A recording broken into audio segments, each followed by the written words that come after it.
السلام علیکم۔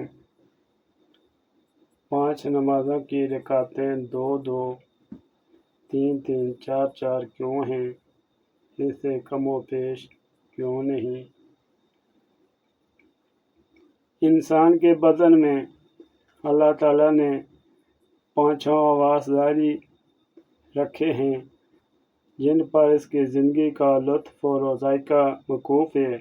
اگر یہ حواس نہ ہوتے آدمی بالکل گوشت کا لوتھڑا تھا اور ہرگز کسی کام کا نہ تھا۔ آنکھ، ناک، زبان، کان اور جسم چھونے کی قوت، اگر یہ حواس نہ ہوتے گرمی سردی کی پہچان، بدبو خوشبو کی تمیز، اچھی اور بری کا فرق، مزہ اور بدمزگی کا امتیاز، ہرگز اس کو حاصل نہ ہوتا۔ اور رب العالمین کی لاکھوں نعمتوں کو انہی حواس کے ذریعے سے انسان استعمال کرتا ہے۔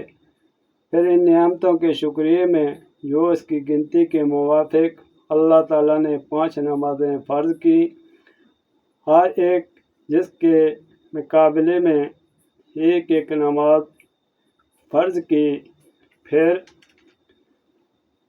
جس حد تک یہ 5 حواس کام کر سکتے تھے اسی حمد اور شمار کے موافق پر ایک نماز کی رکعتیں مقرر ہوئیں۔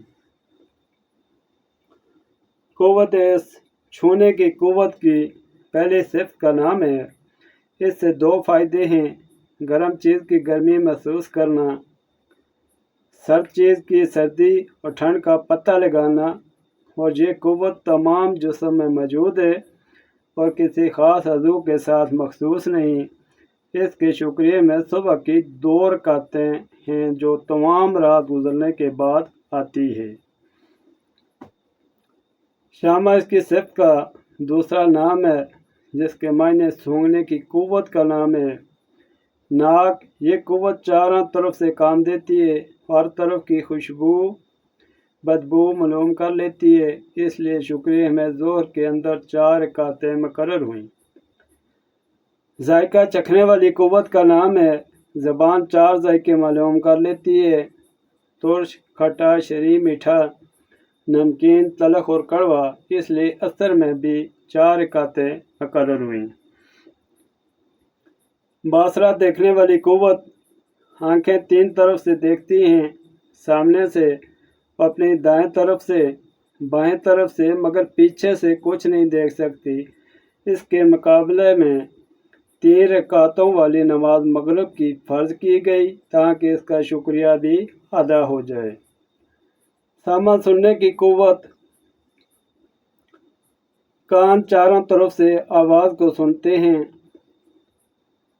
رات میں بھی ہر طرح کی آواز سنتے ہیں۔ اس کے مقابلے میں نماز عشاء کی 4 رکعتیں فرض کی گئیں تاکہ نعمتوں کا شکریہ ادا ہو جائے۔ اگر یہ نمازیں فرض نہ ہوتی تو کبھی بھی انسان خدا کی ان سب نعمتوں کے شکر سے بری نہیں ہو سکتا تھا۔ جو شخص 5 وقت نماز ادا کرتا ہے وہ شکر گزار ہے، جو نماز نہیں پڑھتا وہ شکر گزار نہیں۔